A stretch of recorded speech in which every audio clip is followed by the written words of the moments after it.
Quick to follow up on the misadventures of an immigrant and a biker comes The Ballad of Gay Tony, the third and final act in the Grand Theft Auto 4 saga.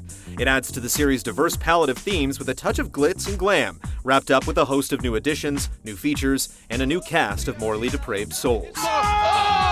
Expectations are high for this last installment, but just how good is it? In a word, simply fabulous. Who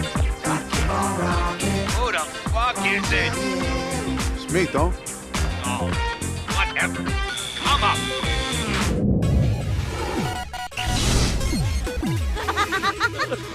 What's going on? What? Huh? Why'd you call? I don't know.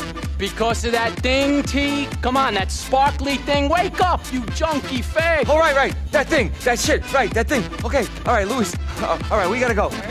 Jesus, man. I feel like a camel shot in my mouth. Business just isn't what it used to be for Tony Prince, Liberty City's preeminent nightlife impresario. On top of staving off old age, dipping nightclub attendance, and a few nasty habits, the man's also landed himself in a bit of debt, stirring some conflict with his seedy investors who've come to collect. I guess we don't have to beat you two lovers up. Yeah, good luck. See you later. Oh, nice to meet you, Muscles. As Tony's business partner and bodyguard Lewis, it falls on you to get him back on his feet.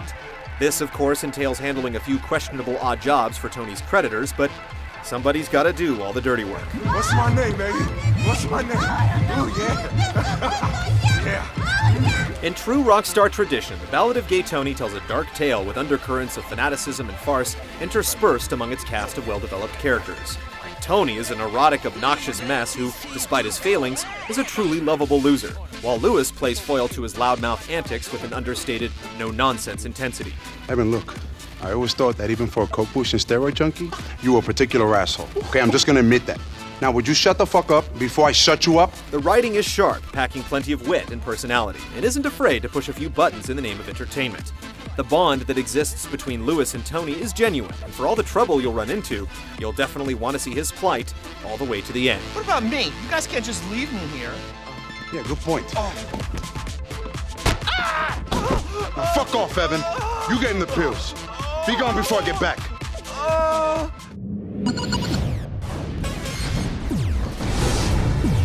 Good evening, my friend. How are you? See, it's me. Yes, you okay? So I'm good. Yes. Okay. Ladies, hide your titties. The Ballad of Gay Tony builds on the familiar framework established by prior iterations in the series. Like Lost in the Damned, the entire span of Liberty City is unlocked from the get-go, and once the formal introductions into the game's new nightlife aspect are through, you'll find yourself thrown into the city's sandbox for some open-world shakedowns. No more cooperation, my friends. It's hostile takeover time. Hand it over. In order to rebuild Tony's crumbling empire, you'll have to take on a number of jobs from various contacts. You'll run across some familiar situations like setting up car bombs and running some product, and you'll encounter some scenarios that take advantage of new and returning features, like the parachute from San Andreas. It's here that the game does a good job of making things feel fresh. You'll approach the same mission type in different ways, like with a new weapon, or from a completely different perspective, as with some of the Pulp Fiction-esque flashback encounters with Nico and Johnny. Oh, rest of you motherfuckers wanna die? Do something stupid, okay? The Ballad of Gay Tony makes use of the Lost in the Damned's mid-mission checkpoint system, which is great in some of the more difficult missions later on down the road. After each successful mission, you'll receive a detailed analysis of your performance, which ties into the game's online connectivity to the Rockstar Social Club. Completing the game as a whole will allow you to revisit prior missions at your leisure, adding a good deal of replayability for those determined to be the best street hustler this side of Alderney. If you're looking to unwind, Lewis can engage in his nightlife duties with a few side activities in Tony's clubs. You can ferret out trouble, participate in drinking games, or hit on the local wildlife out on the dance floor. Outside of the club, you can also take up some new hobbies like golfing, cage fighting, and base jumping. Most of them amount to little more than entertaining minigames, but are fun nonetheless. Multiplayer features a remix of past modes in small-scale arenas for a more deathmatch-oriented experience. New kill streak bonuses add to the mayhem, and races are now faster than ever with NOS thrown into the equation.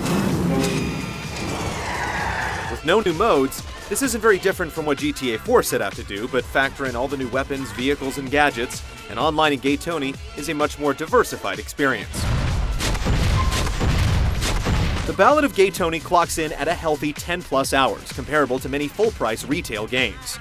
From a design standpoint, the game's additions aren't quite as intriguing as the Lost in the Dam's gang-based spin on gameplay, but all the smaller details add up to an experience that meaningfully improves on the GTA formula.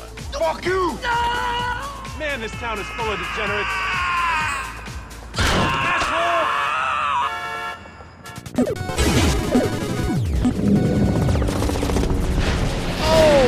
Rock, hey, how are you? There they are, the spick and the fag. Yo, Rock, you invested in the wrong clubs, man. Maybe split sides is more your vibe. Oh, but I'm sure I would have found that funny if I spoke spick.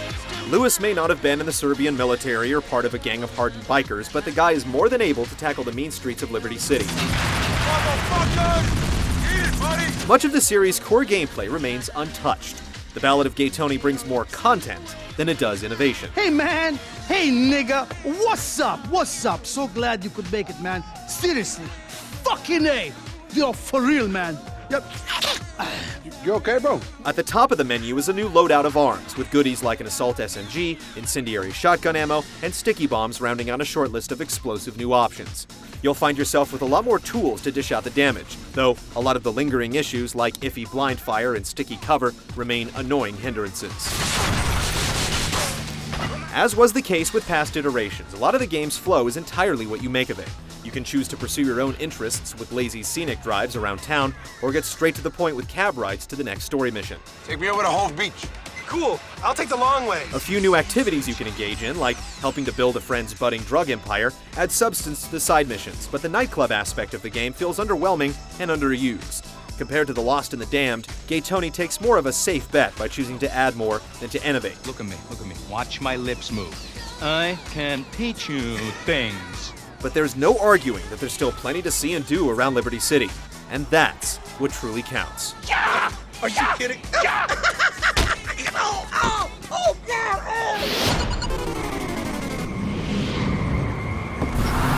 Oh, I love this song. You know this song? Oh, yeah. Hey, rap money. Hey, you don't dance? Now with dudes, bro. As with Lost and the Damned before it, the Ballad of Gay Tony operates on the same graphics engine that Rockstar built for GTA 4. And though it's since been outdone by bigger and better tech, early 2008 still looks pretty great. The game ditches the Lost and the Damned's pulpy aesthetic for a return to an au naturel look, and despite the occasional in-game weirdness like pop-in and frame rate stutters, the game's attention to detail when it comes to animation and scene building is still top-notch. Sorry, as much as I'd like to right now, I'm not letting you kill yourself. Try and stop me, huh? Okay. On the audio end, the voice acting is up to snuff with Rockstar's best. The actors pull off their roles with convincing determination, especially the emasculated Tony, who just can't seem to catch a break. The game also updates its radio playlist with a set of new tracks, as well as a choice selection of dance, disco, and house to fit in with each of the game's separate club settings. And if you buy the episodes from Liberty City Disc Edition, you get an extra radio station, Vice FM, for a touch of 80s flavor thrown into the mix. Hold on, I can explain. Hold on! Please.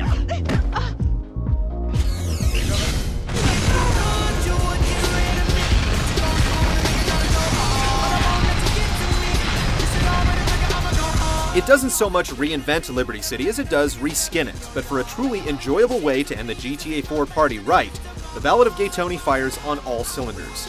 It's got plenty of bang for the buck, handily one-upping most full-price retail games.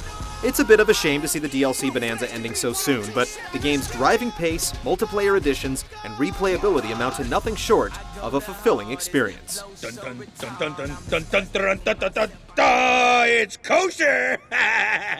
See ya. Wouldn't want to be ya, fag.